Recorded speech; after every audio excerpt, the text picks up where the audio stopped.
আসসালামু আলাইকুম। প্রিয় দর্শক, আমাদের আজকের এই বিশেষ রিপোর্টটি শুরু করার আগেই বলে নিচ্ছি আলহামদুলিল্লাহ। কারণ ভারতে মুসলিমদের বহু পুরাতন ও ইতিহাস সম্বলিত এবং বহুল আলোচিত একটি বিশেষ স্থান ছিল বাবরি মসজিদ।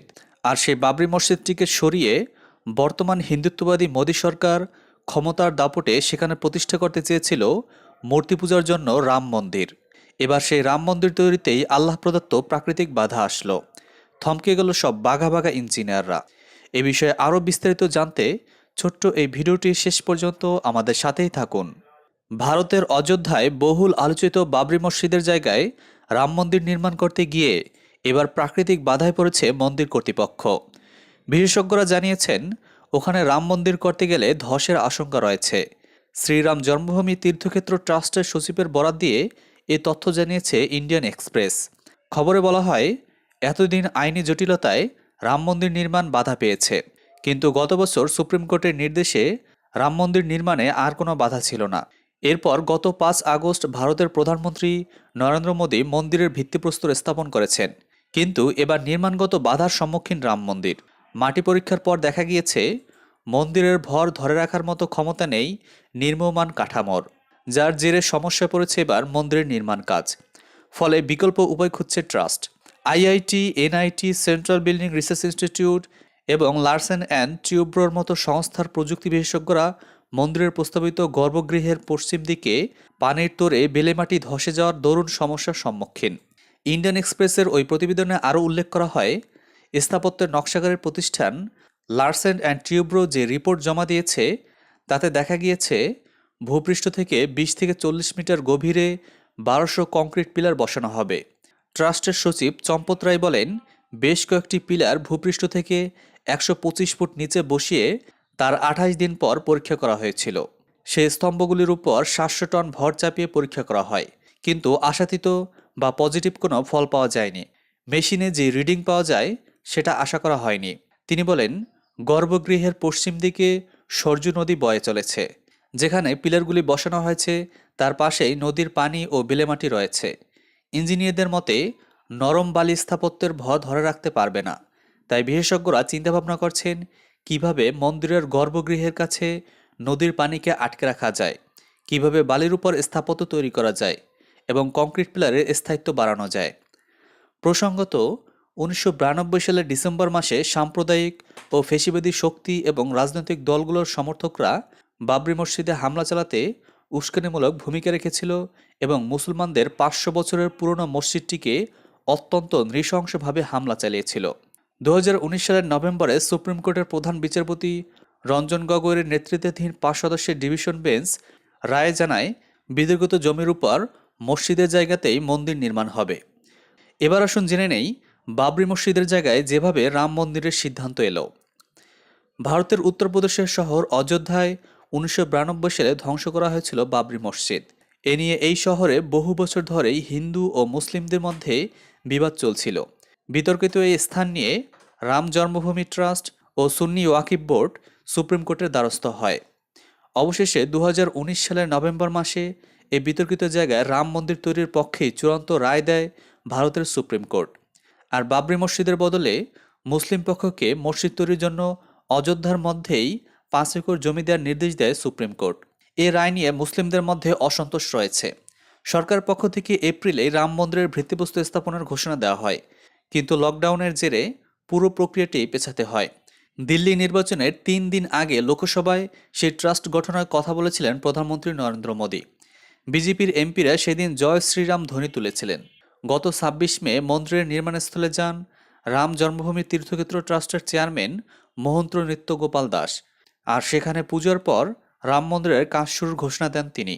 বিতর্ক চলাকালীন এতদিন অস্থায়ী একটি টিনের কাঠামোর উপরেই পূজা হতো রামলালার। গত মার্চ মাসে উত্তরপ্রদেশের মুখ্যমন্ত্রী যোগী আদিত্যনাথ রামলালার মূর্তিটি মানস ভবনে স্থানান্তরিত করেন।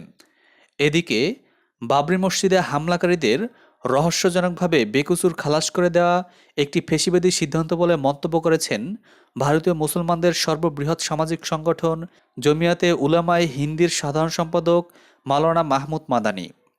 আদালতের এই রায়ে ক্ষুব্ধ প্রতিক্রিয়া ব্যক্ত করে তিনি বলেন, দীর্ঘ ২৮ বছর প্রতীক্ষার পরে বিশেষ সিবিআই আদালত বাবরি মসজিদে হামলা জড়িত দোষীদের বিচারের আওতায় না এনে আশ্চর্যজনকভাবে খালাস করে দিয়েছে। এই সিদ্ধান্ত অত্যন্ত করুণ এবং ন্যায় বিচারের পরিপন্থী। ভারতীয় মুসলমানদের সামাজিক সর্ববৃহৎ সংগঠন জমিয়াতে উলামায়ে হিন্দের সিনিয়র এই নেতা আরও বলেন, সিবিআই আদালতের এই রায়ে যেভাবে প্রমাণ ও সত্যকে উপেক্ষা করা হয়েছে এবং দোষীদের লজ্জাজনক ও অপরাধমূলক কর্ম প্রকাশ্যে আসার পরও দৃষ্টান্তমূলক শাস্তি না দিয়ে তাদেরকে বেকসুর খালাস করা হয়েছে, এর নজির আমরা ইতিহাসে দেখতে পাই না। মাহমুদ মাদানী আরও বলেন, এই সিদ্ধান্ত বিশ্ব দরবারে প্রমাণ করেছে ভারতে ন্যায় বিচার নেই। এটি বর্তমানে আদালতের স্বাধীনতার উপরও প্রশ্ন উত্থাপন করে।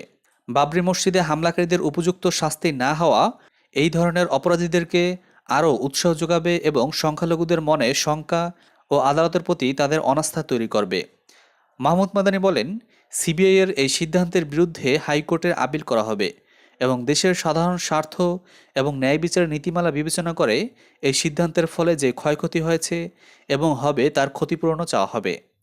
১৯৯২ সালের ডিসেম্বর মাসে সাম্প্রদায়িক ও ফ্যাসিবাদী শক্তি এবং রাজনৈতিক দলগুলোর সমর্থকরা বাবরি মসজিদে হামলা চালাতে উস্কানিমূলক ভূমিকা রেখেছিল এবং মুসলমানদের ৫০০ বছর পুরনো মসজিদটিকে অত্যন্ত নৃশংসভাবে হামলা চালিয়েছিল, যার প্রমাণ দেশীয় ও আন্তর্জাতিক সংবাদ মাধ্যমগুলোর কাছে এখনও সংরক্ষিত আছে বলে দাবি করেন তিনি। প্রসঙ্গত, ভারতের অযোধ্যায় বাবরি মসজিদ ধ্বংস মামলায় অভিযুক্ত সব আসামিকে বেকসুর খালাস করে দিয়েছে ভারতের বিশেষ আদালত। কট্টর হিন্দুত্বের দ্বারা ধ্বংস হওয়া বাবরি মসজিদের প্রায় ৩ দশক পর মামলার এই রায় ঘোষণা করা হয়। এদিকে ভারতের ইতিহাসবিদ রত্নাবলী চট্টোপাধ্যায় বলেছেন, বাবরি মসজিদ নিয়ে ইতিহাস বিকৃতি করা হয়েছে। পশ্চিমবঙ্গ ইতিহাস সংসদ ও এশিয়াটিক সোসাইটি আয়োজিত অনিরুদ্ধ রায় স্মারক বক্তৃতায় শনিবার ইতিহাসবিদ রত্নাবলী এ কথা বলেন। তিনি বলেন, বাবরি মসজিদ নিয়ে আলোচিত মামলাটি সুপ্রিম কোর্টে নিষ্পত্তি হলেও রাম জন্মভূমি সংক্রান্ত ঐতিহাসিক বিতর্ক বিদ্যমান। রত্নাবলী দেবী জানান, রাম যে ঐতিহাসিক চরিত্র বা অযোধ্যা তার জন্মভূমি এমন কথা কোনো ঐতিহাসিক তথ্যসূত্রে উল্লিখিত নেই। এমনকি মন্দির ভেঙে মসজিদ তৈরির ঘটনারও সত্যতা নেই।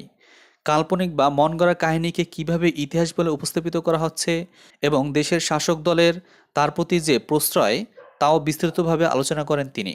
তিনি বলেন, ভারতের জাতীয়তাবোধের সঙ্গে ধর্মীয় চেতনাকে যুক্ত করা অনৈতিহাসিক। বর্তমানে যেভাবে রাজনৈতিক স্বার্থে ইতিহাসে বিকৃতি ঘটছে তারও সমালোচনা করেন তিনি। ইতিহাসবিদ অধ্যাপক অনিরুদ্ধ রায়ের প্রয়াণের পর এই স্মারক বক্তৃতা শুরু হয়েছে। অধ্যাপক রায় তার জীবনভর যে ধর্মনিরপেক্ষ ও বস্তুনিষ্ঠ ইতিহাসের চর্চা করে গেছেন তা বিস্তারিত তুলে ধরেন পশ্চিমবঙ্গ ইতিহাস সংসদের সভাপতি অধ্যাপক আশিস কুমার দাস। এবার জানা যাক কেমন হবে রাম মন্দির। ছবিতে দেখানো ফাইবারের তৈরি এই নতুন অস্থায়ী এ মন্দিরের কাঠামোটি পুরোপুরি বুলেট প্রুফ। লকডাউন শিথিল হতেই পুনরায় এই অস্থায়ী মন্দিরটি খুলতে চলেছে বলে খবর এসেছে। এখন থেকে সামাজিক দূরত্ব ও অন্যান্য বিধিনিষেধ মেনেই শুরু হবে রামলালার নিত্য পুজো। রাম মন্দির নির্মাণের জন্য রামলালার মূর্তি বিকল্প জায়গায় সরিয়ে নিয়ে যাওয়া হয়েছে। সেখানে খোলা থাকবে মন্দির, তার দর্শন এবং পুজো করতে পারবেন ভক্তরা। ৮ ঘন্টা খোলা থাকবে মন্দিরটি, সকাল ৮টা থেকে দুপুর ১টা এবং বিকাল ৩টা থেকে সন্ধ্যা ৬টা পর্যন্ত। মাত্র ৫ জন করে মন্দিরে প্রবেশ করতে পারবেন। আর মন্দিরটি হবে বিশ্ব হিন্দু পরিষদের অনুমোদিত নকশা অনুযায়ী। মোট ১২৫ ফুট উচ্চতার, যদিও তা বাড়িয়ে ১৬০ ফুট করার প্রস্তাব এসেছে নানা জায়গা থেকে।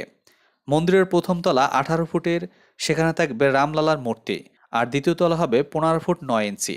এই দ্বিতীয় তলা রামের দরবার হিসেবে গড়ে তোলা হবে। বিনোদন জগৎ ও সাম্প্রতিক ঘটে যাওয়া সকল প্রকার আপডেট খবরাখবর সবার আগে পেতে আমাদের RS ভয়েস টিভি চ্যানেলটি এখনই সাবস্ক্রাইব করে আমাদের সাথেই থাকুন।